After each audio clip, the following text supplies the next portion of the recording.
अब बेटा नेक्स्ट हम क्वेश्चन नंबर 2 करते हैं। क्वेश्चन नंबर 2 है फॉर व्हाट वैल्यू ऑफ के, यानी के की किस कीमत के लिए the roots of the given equation, जो दी हुई मसावातें हैं उनके जो रूट्स हैं वो इक्वल हैं।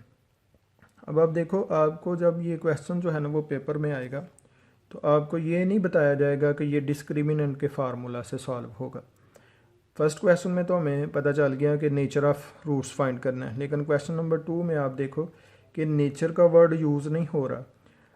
और आप इस तरह इसको क्वेश्चन को याद रखेंगे कि यहाँ पे लिखा है ना roots of the given equations are equal, तो रूट्स आर इक्वल।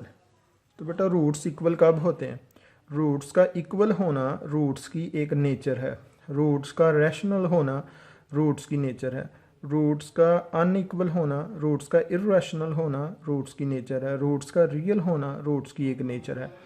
तो मोस्टली जो क्वेश्चंस हैं, जैसे कि क्वेश्चन नंबर 2 में हम देखा रूट्स आर इक्वल लिखा हुआ है, इसी तरह क्वेश्चन नंबर 3 में भी आप देखें इक्वल का वर्ड लिखा हुआ है, इक्वल इक्वल इक्वल। इसके बाद क्वेश्चन नंबर 4 में भी जो है ना यही लिखा हुआ है, इक्वल का वर्ड लिखा हुआ है। क्वेश्चन नंबर 5 में रियल का वर्ड लिखा हुआ है। क्वेश्चन नंबर 6 में रैशनल लिखा हुआ है, रूट्स आर रैशनल। और क्वेश्चन नंबर 7 में लिखा है रूट्स आर परफेक्ट स्क्वायर। तो बेटा आगे जितने भी क्वेश्चंस हैं 2 से लेकर 7 तक, ये 6 क्वेश्चन जो है ना, इन सभी में जो है ना वो जो रूट्स की नेचर है उसमें कोई एक पार्ट दिया हुआ है। यानी क्वेश्चन नंबर 2, 3, 4 में बताया है कि रूट्स आर इक्वल है। उसके बाद क्वेश्चन नंबर 5 में बताया कि रूट्स आर रियल है। फिर उसके बाद क्वेश्चन नंबर 6 में बताया गया रूट्स आर रैशनल्स हैं। और क्वेश्चन नंबर 7 में है कि रूट्स आर परफेक्ट स्क्वायर है। तो बेटा इन सभी में हमने खुद से याद रखना है कि ये जो क्वेश्चन लिखे हुए हैं ये नेचर ऑफ रूट्स को ज़ाहिर कर रहे हैं, और जब भी नेचर ऑफ रूट्स को के मुतल्लिक़ा क्वेश्चन होगा तो वो ज़ाहिर है डिस्क्रिमिनेंट की मदद से सॉल्व करेंगे। अब आप देखो कि यहाँ पे लिखा है roots of the given equations are equal, चूँकि रूट्स इक्वल हैं तो इक्वल कब होते हैं? जब डिस्क्रिमिनेंट जो है वो ज़ीरो के इक्वल हो। तो अब हमने ये तो हमें पता चल गया कि डिस्क्रिमिनेंट जो है ना वो इसकी मदद से क्वेश्चन जो है ना वो सॉल्व होगा। और इसके अलावा ये है कि ये क्वेश्चन सबसे पहले तो आप देखो कि ये स्टैंडर्ड फॉर्म में लिखा हुआ है, इसमें हम ए बी सी की वैल्यू लिखेंगे। ए की वैल्यू है k+2, बी की वैल्यू है -2k और सी की वैल्यू है k-1।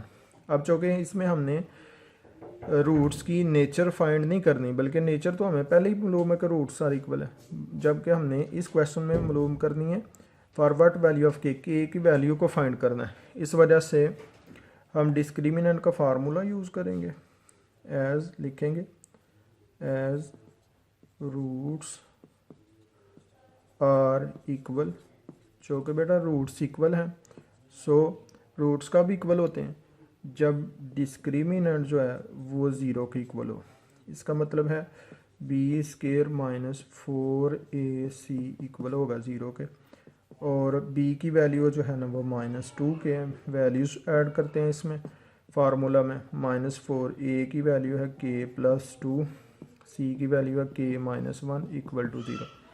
अब इसको सॉल्व करेंगे, माइनस का स्क्वायर प्लस हो जाता है, 2 का स्क्वायर 4, k² - 4, इन दोनों ब्रैकेट्स को पहले मल्टीप्लाई करना, k को k के साथ k², फिर k को 1 से -k +2k -2 equal to 0, 4k², फिर इसको 4 से मल्टीप्लाई कर देंगे इस ब्रैकेट को, 4k² माइनस प्लस 4k, फिर माइनस प्लस माइनस 8k और माइनस +8।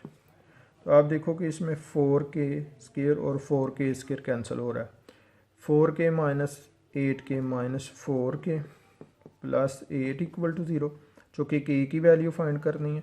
इस वजह से k के अलावा बाकी जितनी भी टर्म्स हैं वो हमने जो है ना वो राइट साइड पे ले जानी है। -8 इधर आ जाएगा, फिर -4 को इधर लेके आएंगे, तो ये चूँकि इससे मल्टीप्लाई हो रहा है इधर आके डिवाइड करेगा, तो माइनस माइनस कैंसिल हो जाएगा, और 8 को 4 पे डिवाइड कर दें तो 2 इसका आंसर आ जाएगा।